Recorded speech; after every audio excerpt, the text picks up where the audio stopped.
또 한번 이야기해 보도록 하겠습니다. 자, 여러분 보시면서요. 구독과 좋아요 알림 꼭 부탁드리고 많은 응원 부탁드리도록 하겠습니다. 저희는 첫 번째 이슈로 넘어가겠습니다. 어제 김민석이요. 돈이 좀 비었어요. 한 2억 원 정도. 뭐 이렇게 산수를 해보니까 수입과 지출에서 2억 원 정도 비었어요. 그걸 아주 신박하게 장모님이 주셨다. 거의 뭐 처갓집 통닭 수준으로 처갓집에서 뭔가 줬다는 거 아니겠습니까? 자, 장모님이 2억 원을 줬다. 뭐 이렇게 이제 이야기를 하고 있고요. 거기다가 또 빌라를 있지 않습니까? 그 양천구에 있는 이제 빌라를 갖다가 이제 임대를 했잖아요. 네. 왜 했냐고 했더니만 자기 와이프가 길고양이를 이렇게 좋아해서 그 고양이가 많다는 거예요. 위대한 집사님. 네, 그 키울 공간이 필요했다는 겁니다. 고양이를 그 키우려고 빌라를 빌린다. 이것도 참 대단한 참 인류애인 것 같습니다.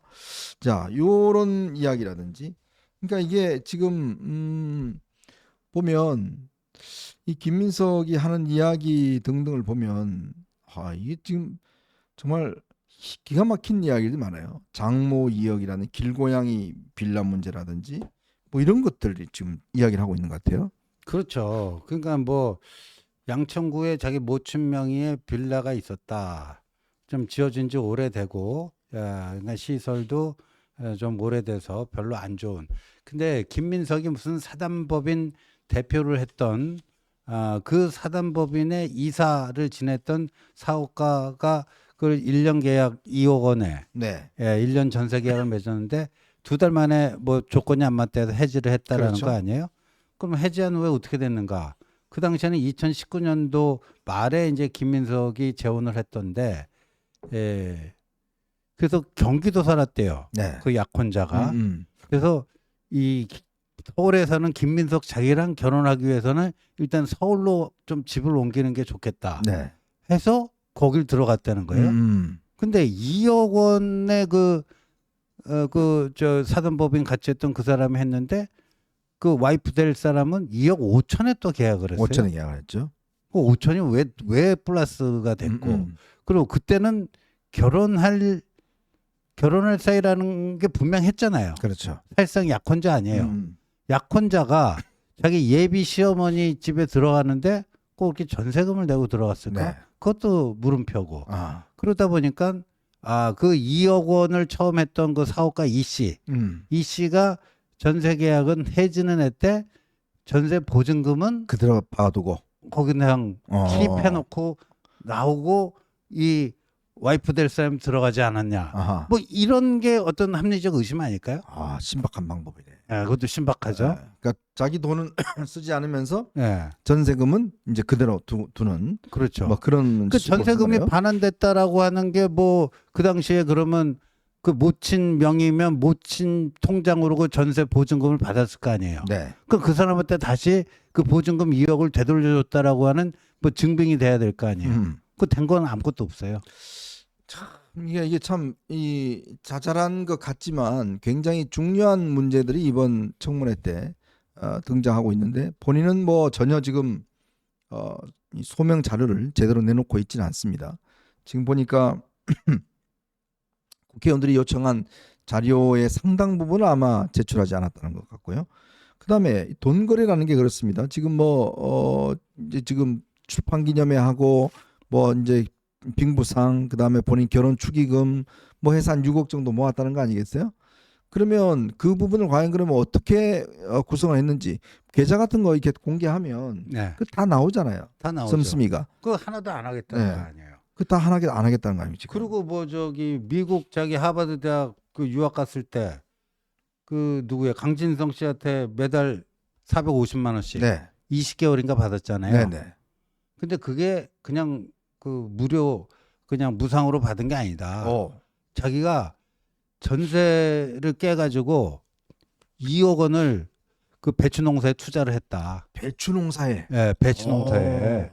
그 강신성 씨가 이 배추 농사에 그 김민석 그 투자하면 네. 좀 괜찮게 짭짤할 것 같다고 2억을 투자해가지고 그 수익금이 많이 나왔고 수익금으로 월 450씩 받은 거래요. 그게 배추 장사 아니 그런 배추 배추가- 장사가 아니고 배추 농사.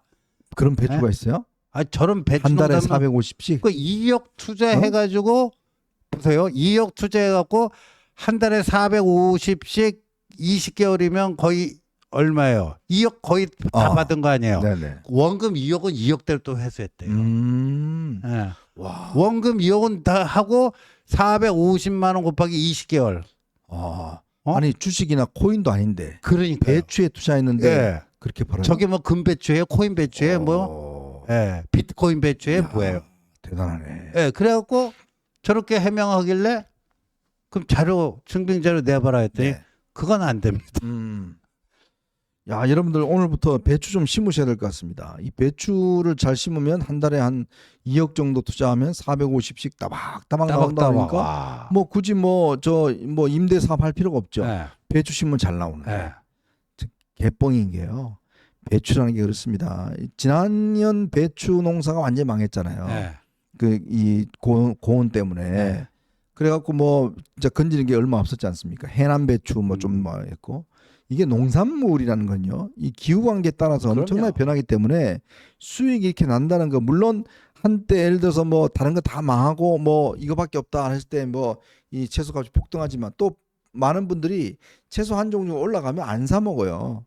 안 먹어도 괜찮으니까. 그러니까요. 그러니까 이게 가격이 저렇게 수익이 날 리가 없습니다. 아, 그럼요. 근데 이게 총리 후보자나 되는 사람이 아니 딴 것도 아니고 와이프가 길고양이를 키워야 되니까 뭐 저 이 빌라가 필요했다. 그다음에 또 배추 키워서 이거 지금 해서 한 달에 450만 원씩 따박따박 예. 유학 자금 받았다. 라든지. 그다음 장모께서 또 2억 원을 주셨다. 예. 아, 그것도 있고요. 어제 뭐 또 T조에서 뭐 단독 보도하는 거 한 거 보니까 네. 그 강신성 씨가 있잖아요. 네네. 그 전북 정읍에서 건축물 하다 보면 그 폐기물이 많이 나오잖아요. 그렇죠. 폐기물 처리 업체를 운영을 하다가 음흠. 예. 그 운영하던 옆에 땅을 또 많이 사들였대요. 네. 8억 원 주고. 음. 8억 원 주고 땅을 사들였는데 그리고 나서 그 김민석이 지원 유세도 가고 당시 김민석이 민주당 최고위원이었는데 네. 그 정읍시장 후보가 당선이 됐어요. 음흠. 당선이 돼갖고 그 8억에 준 땅을 8억에 산 땅을 감정평가 그러니까 거기 무슨 폐기물 처리 딱 지정 업체로 딱 돼버린 거예요. 네네. 정읍시가 지정한 아하. 건축물 건축 그 폐기물 그 처리 업체 네. 딱 지정이 된 거예요. 그리고 그 땅을 감정 평가를 받았더니 10배가 됐다는 거 아니에요. 아. 예? 8억 원에 주고 산 땅을 감정 평가를 받아봤더니 따따블이 아니고 10배가 된 10배가 거예요. 됐다. 그럼 10배가 된 거 저거를 나중에 딱 그 근거 삼아 갖고 은행에서 50억을 대출 받았다는 거예요. 50을 또 대출을 네. 받고. 그러니까 80억 감정 평가 받은 게 딱 그 대출의 근거가 된 거죠. 아. 신박하잖아요. 우리 집에 그런 걸 모를까요? 네. 아, 이 돈을 못 버는 이유가 있었네요. 그럼요. 그러니까. 네. 저런 식으로 해야 되는데. 그러니까 배추 투자해서 월 450씩 따박 받아서 네. 유학하고 그다음에 저렇게 이제 지금 이 부지 쓰레기 뭐 아점 부지 저거 해서 지금 땅값이 올라서 50억 또 대출도 받고. 그게 너무 고마운 거 아니겠어요? 그러니까 네? 김민석과 강신성은 그러니까 강신성이 김민석의 도움을 받아서 저렇게 50억 대출 받았다 그러면 그 강신성이 가만히 있겠냐고요. 그러니까요. 예. 아니 더군다나 지금 이 김민석 후보자에 대해서 이제 검찰에 고발이 들어가서 검찰이 일단 수사에 착수를 했습니다. 네. 그 수사 착수 안 하면 안 돼요. 직무유기이기 때문에. 근데 그걸 김병기 원내대표가 검찰에 대해서 완전 이거 뭐 수사 이거 저 하면 가만 안 두겠다.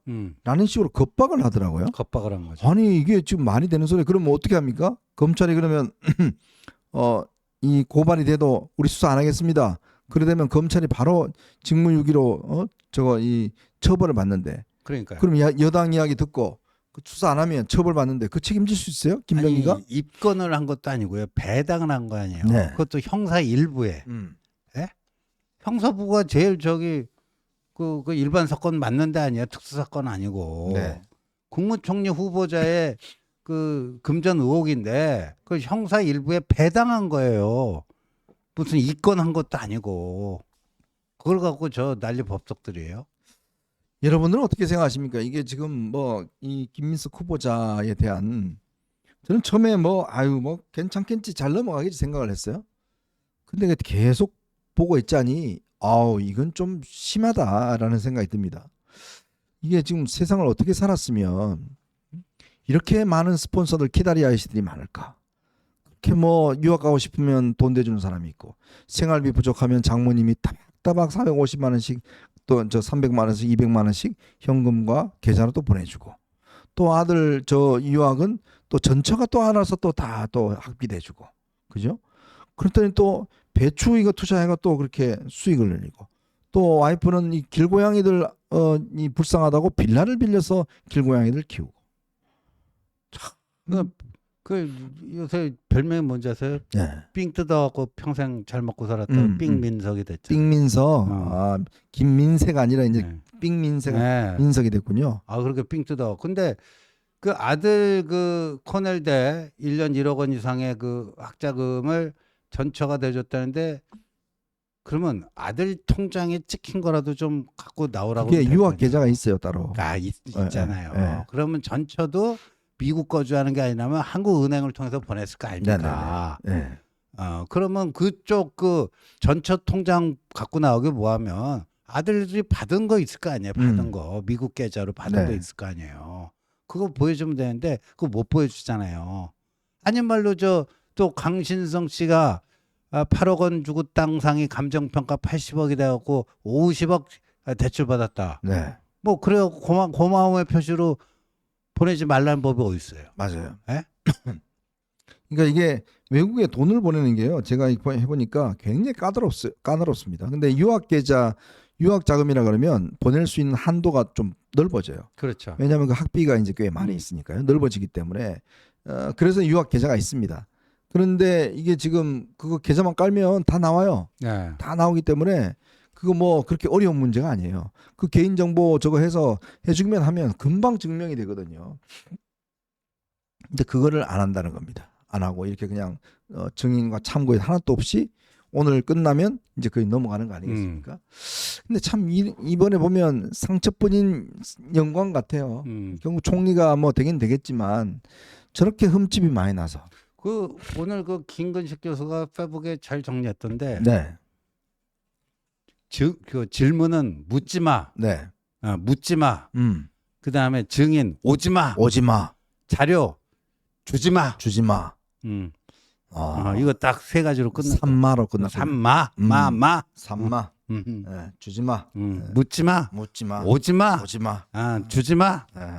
삼마 총리가 탄생을 하게 됐네요. 참 기가 막힙니다. 자, 저희는 이제 두 번째 이슈로 한번 넘어가 보겠습니다. 여러분 보시면서요 구독과 좋아요 알림 꼭 부탁드리고 많은 응원 부탁드리도록 하겠습니다.